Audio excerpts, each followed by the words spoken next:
Mi eterno y soberano Dios, pido tu permiso para compartir tu palabra en estos momentos. Seas tú limpiando mi mente, mis oídos, mis ojos, mi boca, mi corazón. Pido perdón si hay pecado en este servidor, Señor Jesús. Hazme digno en estos momentos de compartir tu palabra. En tu nombre, mi eterno y soberano Dios, Jesús de Nazaret.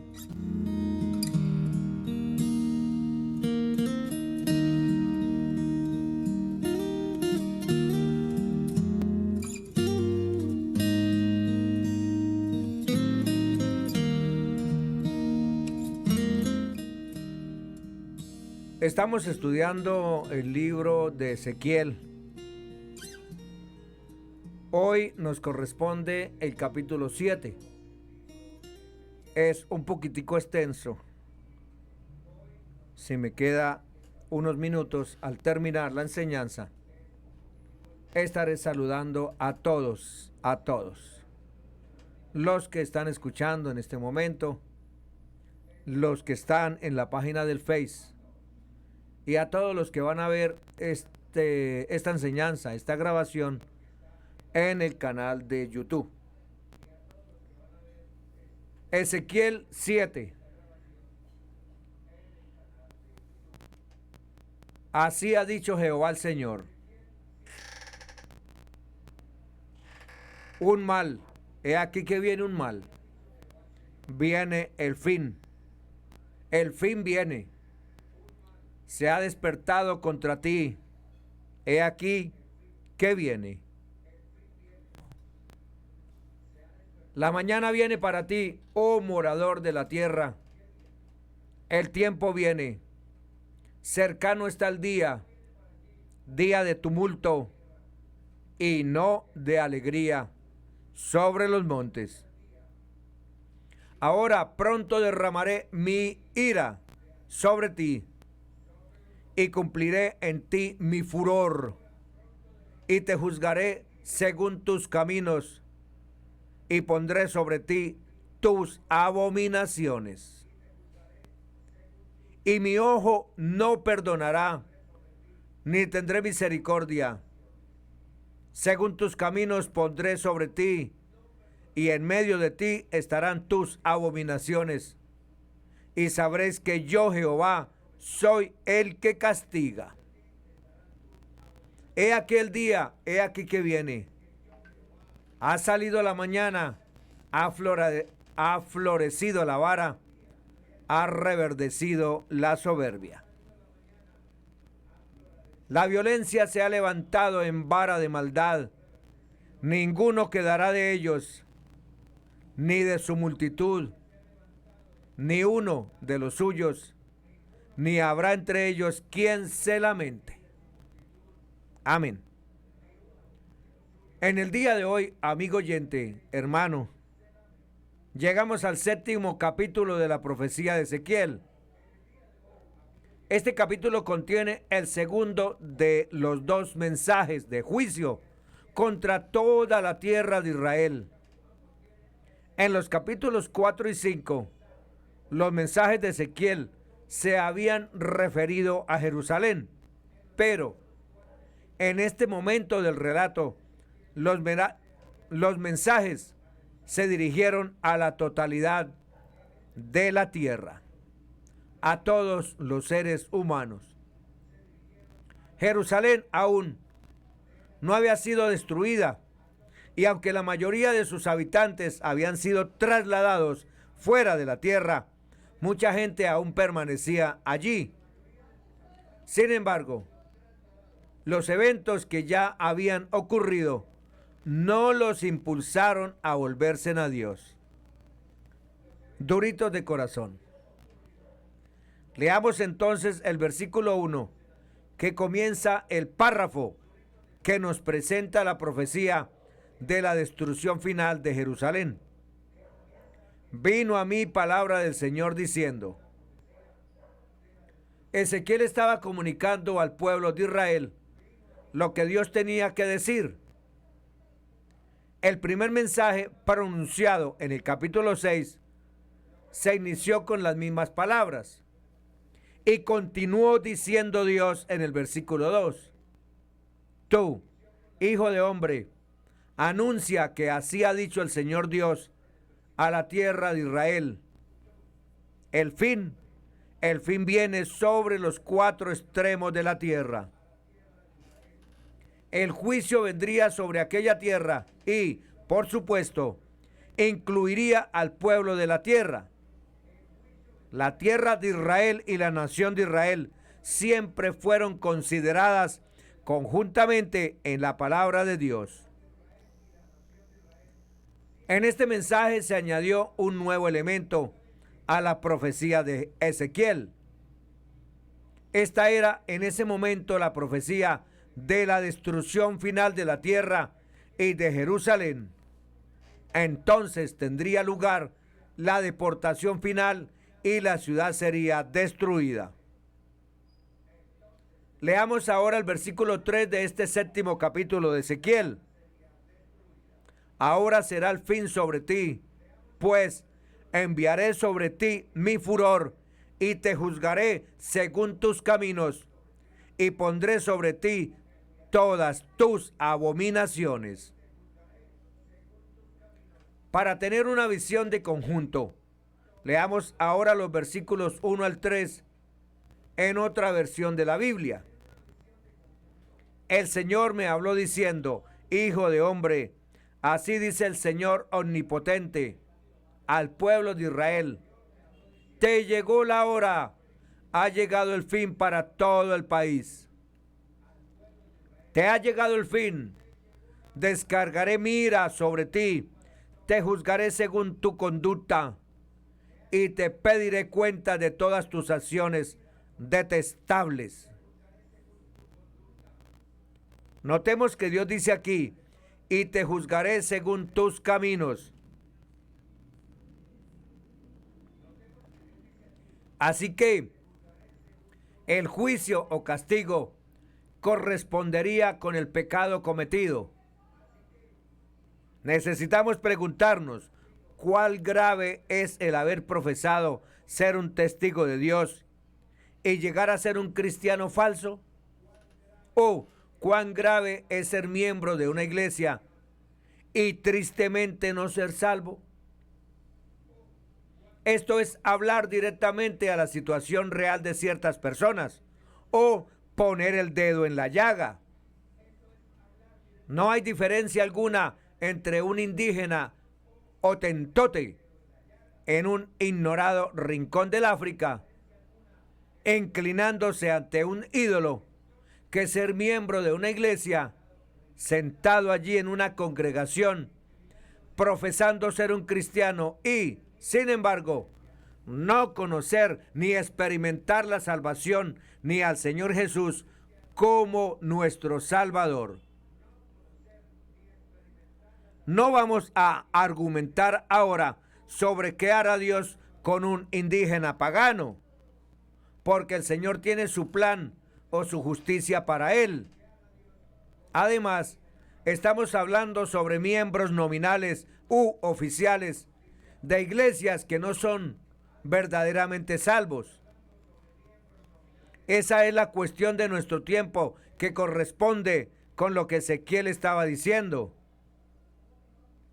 El profeta dijo que la responsabilidad de una persona en semejante condición era grande, porque había escuchado la palabra de Dios y le había dado la espalda.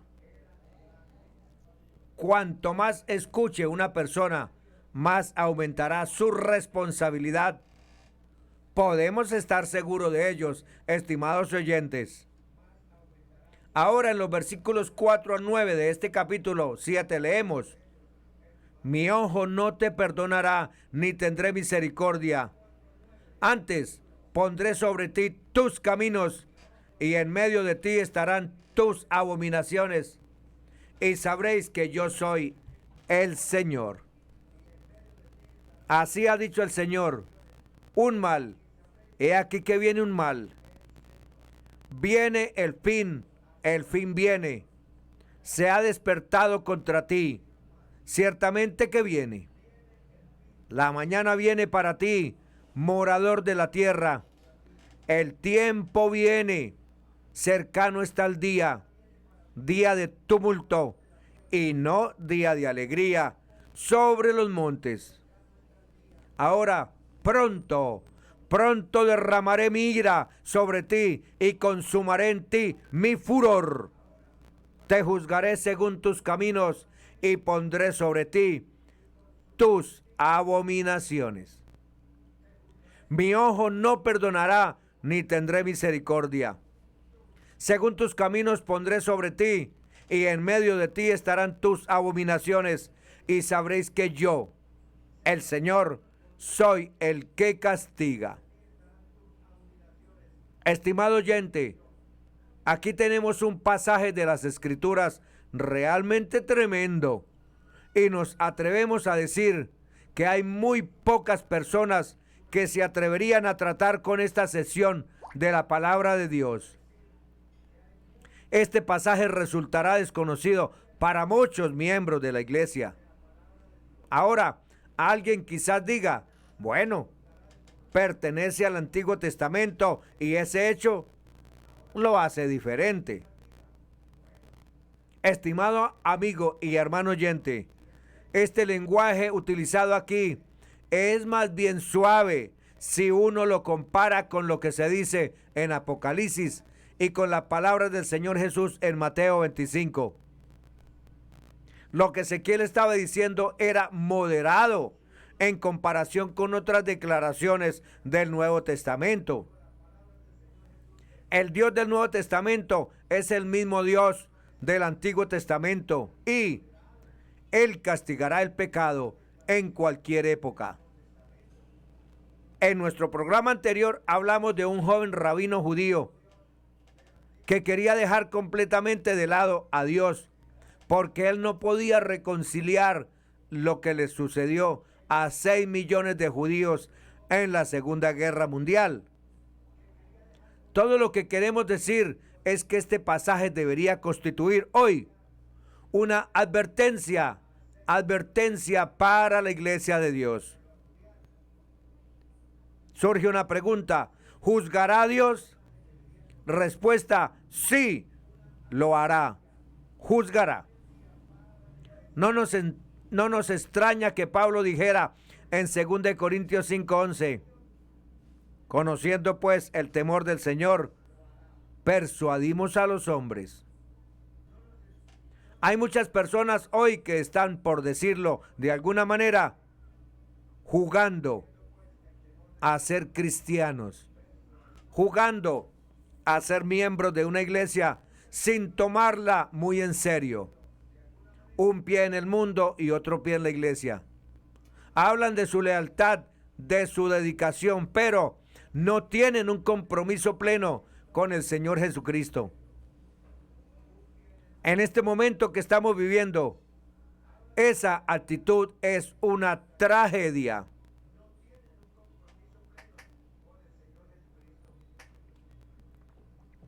Nuestro problema no es que tengamos suficientes miembros en la iglesia. No. El problema consiste en que tenemos demasiados creyentes ocupando sillas que no son cristianos verdaderos. Un gran predicador declaró en una ocasión lo siguiente: un miembro de la iglesia frío espiritualmente perjudica más la causa de Cristo que 20 ateos que blasfeman contra Dios. Por lo tanto, el mensaje de Ezequiel no fue popular en su tiempo, así como no lo es hoy. Leamos ahora los versículos 10 al 14, en los que Dios continuó diciendo: ya viene el día, ciertamente viene. Ha llegado el momento, ha florecido la vara, ha reverdecido la soberbia. La violencia se ha levantado como vara de maldad. No quedará ninguno de ellos, ni de su multitud, ni uno de los suyos, ni habrá entre ellos quien se lamente. El tiempo ha venido, se acercó el día. No se alegre el que compra, ni llore el que vende, porque la ira está sobre toda la multitud, porque el que vende no volverá a lo vendido, aunque queden vivos, porque la visión sobre toda la multitud no se revocará, y a causa de su iniquidad ninguno podrá conservar la vida.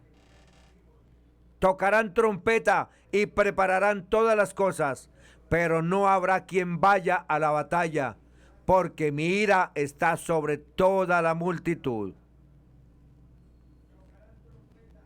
Lo que caracterizó a este pueblo fue que ellos se quejaban o protestaban mucho. Se negaban a mantenerse firmes por aquello que era justo y correcto. Y entonces llegó el juicio, y cuando llegó el enemigo, este no tenía ninguna intención pacifista. Ya hemos mencionado anteriormente que Chesterton dijo: esta es la época del pacifismo, pero no es la época de paz. Es cierto que hoy la gente está cansada de las guerras, pero son una realidad, porque mientras haya maldad en la tierra, Dios ha dicho que no hay paz para los malvados. Isaías 57:21. El profeta Isaías repitió esta verdad 2 veces en su profecía. Escuchemos ahora lo que Dios dijo en el versículo 19 de este 7º capítulo de Ezequiel. Arrojarán su plata a las calles y su oro será desechado. Ni su plata ni su oro podrán librarlos en el día del furor del Señor. No saciarán su alma ni llenarán sus entrañas, porque ha sido tropiezo para su maldad. Esa declaración es interesante. Con demasiada frecuencia creemos que el dinero puede resolverlo todo, los problemas de la vida, y a nivel mundial se han gastado sumas de dinero incalculables en la búsqueda de la dichosa paz. Resulta muy cómodo tener suficiente dinero, por supuesto, pero no resolverá los problemas espirituales de la vida. Esto fue lo que Dios estaba diciendo aquí al pueblo de Israel, que creyó que su riqueza acumulada los protegería, y no fue así. Continuemos escuchando la voz profética en los versículos 20 al 22 del capítulo 7 de Ezequiel. Por cuanto convirtieron la gloria de su ornamento en soberbia, e hicieron con ello las imágenes de sus abominables ídolos, por eso se lo convertí en algo repugnante. En manos de extraños la entregué para ser saqueada. Será presa de los impíos de la tierra y la profanarán. Apartaré de ellos mi rostro y será violado mi lugar secreto, pues entrarán en él invasores y lo profanarán. Esta fue una terrible descripción del juicio de Dios. Pero si usted quiere leer algo aún más impresionante y que aún se encuentra reservado como profecía para el futuro del mundo, puede leer Apocalipsis 18 y 19, que describen la destrucción comercial de Babilonia. Se nos habla de un día en el cual los hombres confiarán en las grandes operaciones comerciales y en el mercado de valores, haciendo depender su éxito de estos factores. Y los que gobiernen asegurarán que todos los aspectos de la vida mejorarán.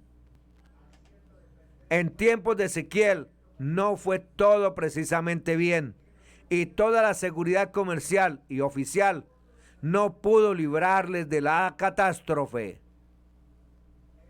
Sigamos con la profecía leyendo los versículos 23 y 24 del capítulo 7 de Ezequiel. Haz una cadena, porque el país está lleno de delitos, de sangre, y la ciudad está llena de violencia. Traeré, por tanto, a los más perversos de las naciones, los cuales poseerán las casas de ellos. Así haré cesar la soberbia de los poderosos, y sus santuarios serán profanados. No hemos oído antes estas palabras, porque el país está lleno de delitos, de sangre, y la ciudad está llena de violencia. ¿Qué imagen exacta de nuestra propia época, cierto, estimados oyentes? Dice aquí: traeré por tanto a los más perversos de las naciones, los cuales poseerán las casas de ellos. Hay personas que creen que Dios no permitirá que una nación no considerada cristiana destruya a otra que sea oficialmente cristiana. Pero, ¿de dónde surgió esta idea? Dios permitió que Babilonia, una nación pagana, destruyera al pueblo elegido por Dios. En muchas calles de las ciudades de la tierra no es seguro caminar a ciertas horas, y en otras a ninguna hora, a causa de la violencia y el crimen. Hasta que los ciudadanos de una nación no obedezcan sus propias leyes, Dios no puede bendecirla. Así que a la gente hoy no le agrada leer el mensaje de Ezequiel. Más bien prefieren leer el capítulo 14 del Evangelio según San Juan. Y no queremos que se nos interprete mal, porque nos gusta mucho el citado capítulo de San Juan, lógico. Pero tenemos que recordar que Ezequiel 7 también se encuentra en la Biblia. No sabemos de dónde surgió la idea de que un capítulo sea más importante que otro para leer.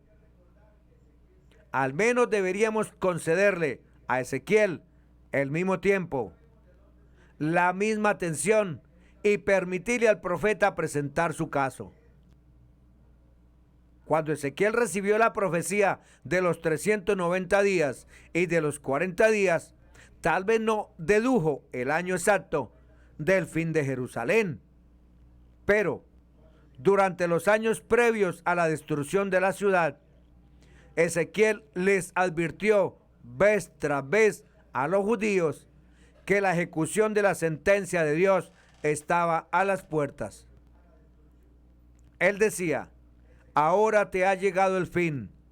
Ezequiel 7, 3, 5, 10. El profeta estaba totalmente convencido que Dios sería sumamente puntual. Ezequiel también predijo lo que sucedería antes de la destrucción de Jerusalén. Vendrá un desastre tras otro.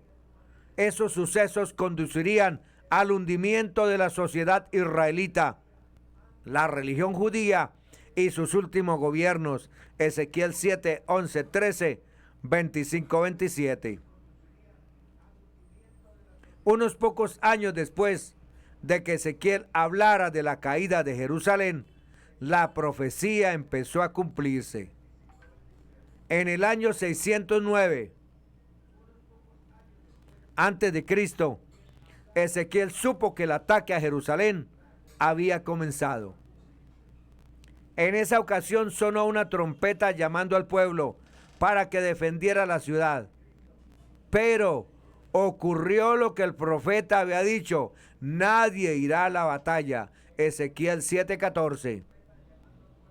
Los habitantes de Jerusalén no se unieron para defender la ciudad y luchar contra los invasores babilónicos.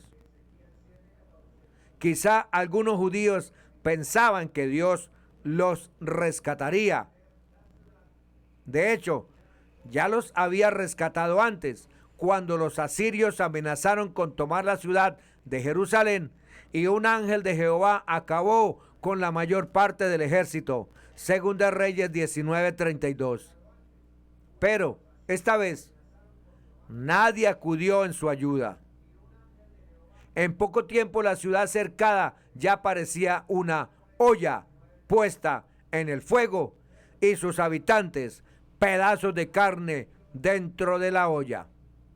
Ezequiel 24:1-10. Tras un asfixiante asedio de 18 meses, Jerusalén fue destruida.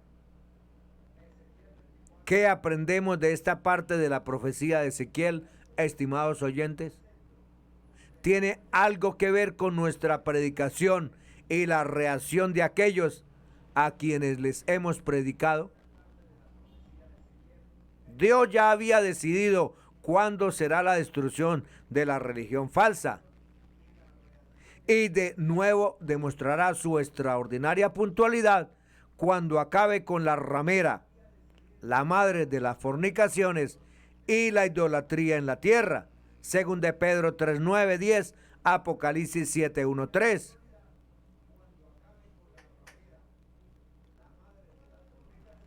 Nosotros no sabemos la fecha exacta de ese suceso, pero, tal como hizo Ezequiel, seguimos cumpliendo con lo que Dios nos ha pedido. O sea, le advertimos una y otra vez por medio de estos medios de comunicación a todo el mundo. El fin está cerca. Arrepentíos y creed en el Evangelio. ¿Es necesario que sigamos repitiendo este mensaje? Preguntamos. Respuesta: sí lo es, por la misma razón que Ezequiel siguió repitiéndolo. La mayoría de la gente que escuchó el mensaje de la caída de Jerusalén no lo creyeron. Ezequiel 12:27-28. Tampoco lo creyeron cuando llegó el fin de Jerusalén hacia el año 70 después de Cristo. Pero después algunos judíos desterrados en Babilonia demostraron que querían hacer lo que Dios consideraba justo y volvieron a su tierra natal. Isaías 49:8. Hoy día pasa algo similar. Mucha gente no quiere creer que este mundo se vaya a acabar, según de Pedro 3:4. Aún así, mientras quede tiempo para que la humanidad acepte el mensaje de Dios, nosotros deseamos ayudar a las personas a encontrar el camino que lleva a la vida eterna. Mateo 7:13-14, 2 Corintios 6:2.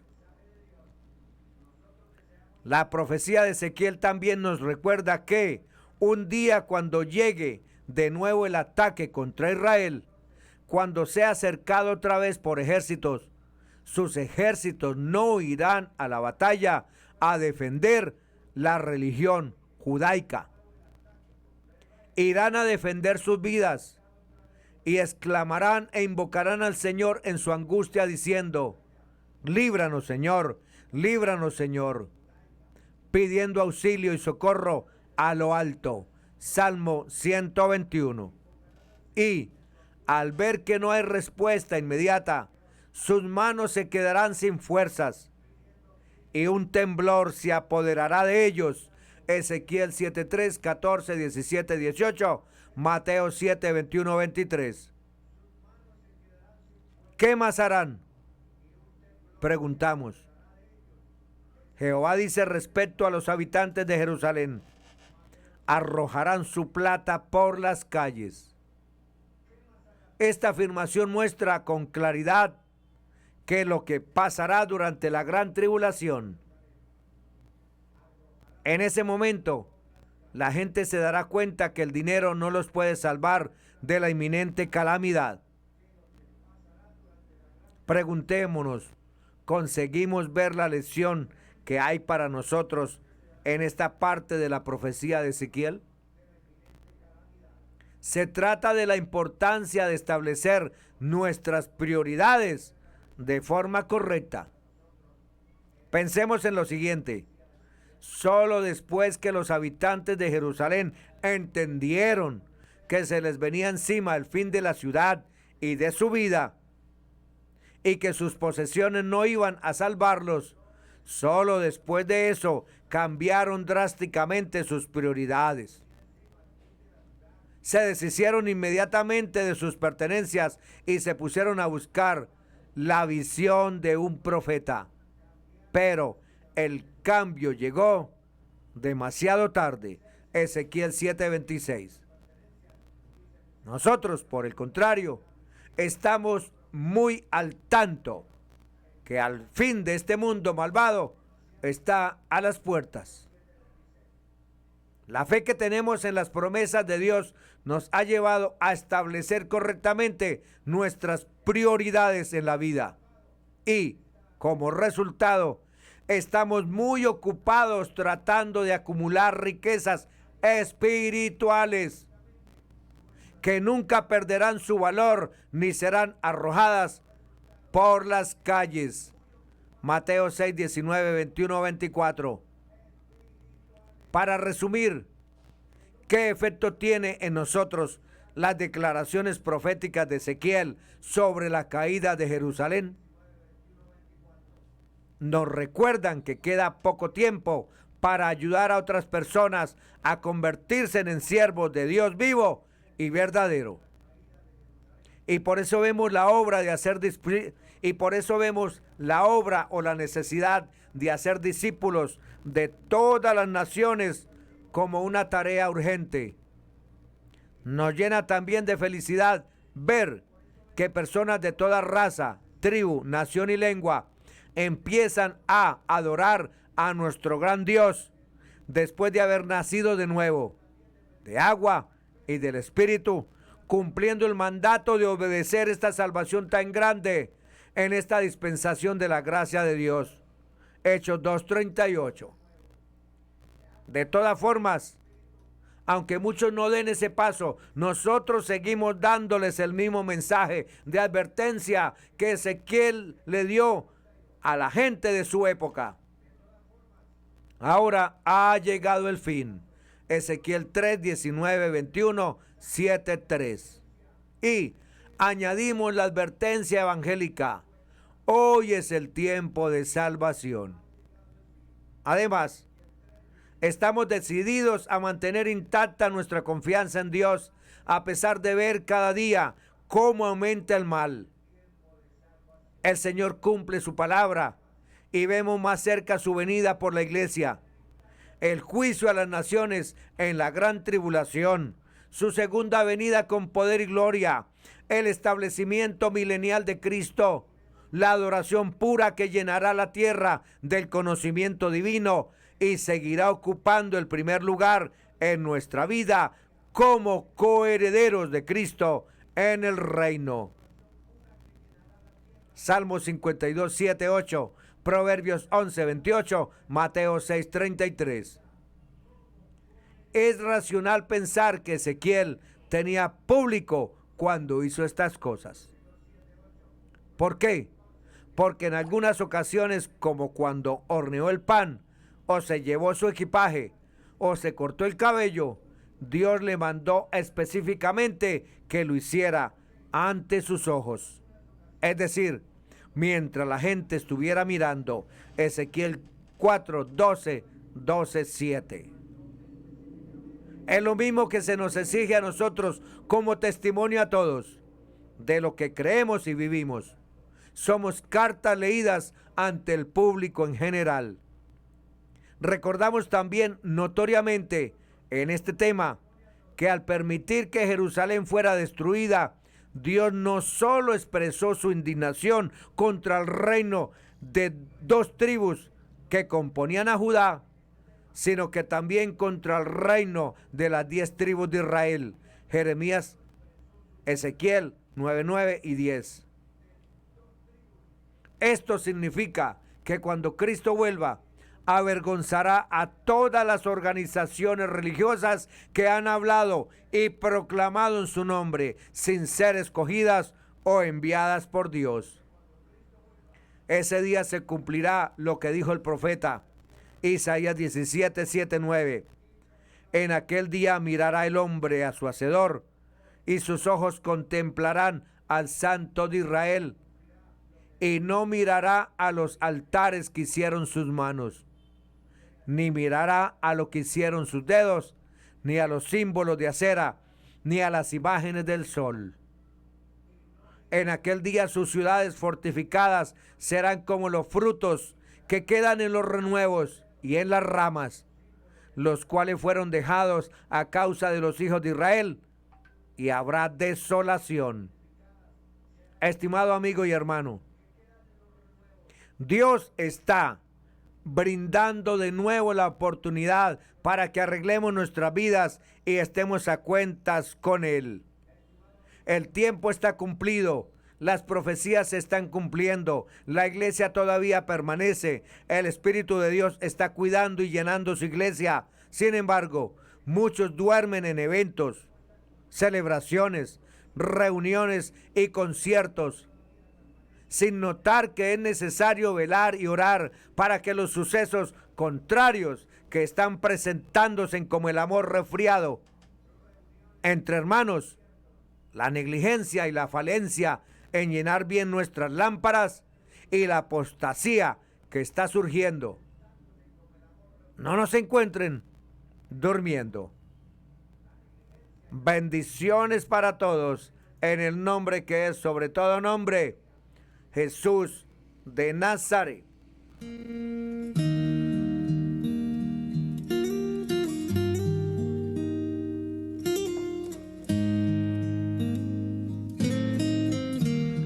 Mi eterno y soberano Dios, Jesús de Nazaret, gracias te doy, Señor, por haberme dado permiso de compartir tu divina palabra.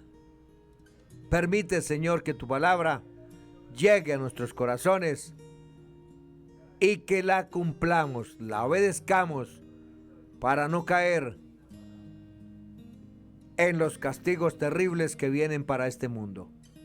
Gracias, mi eterno y soberano Dios, Jesús de Nazaret.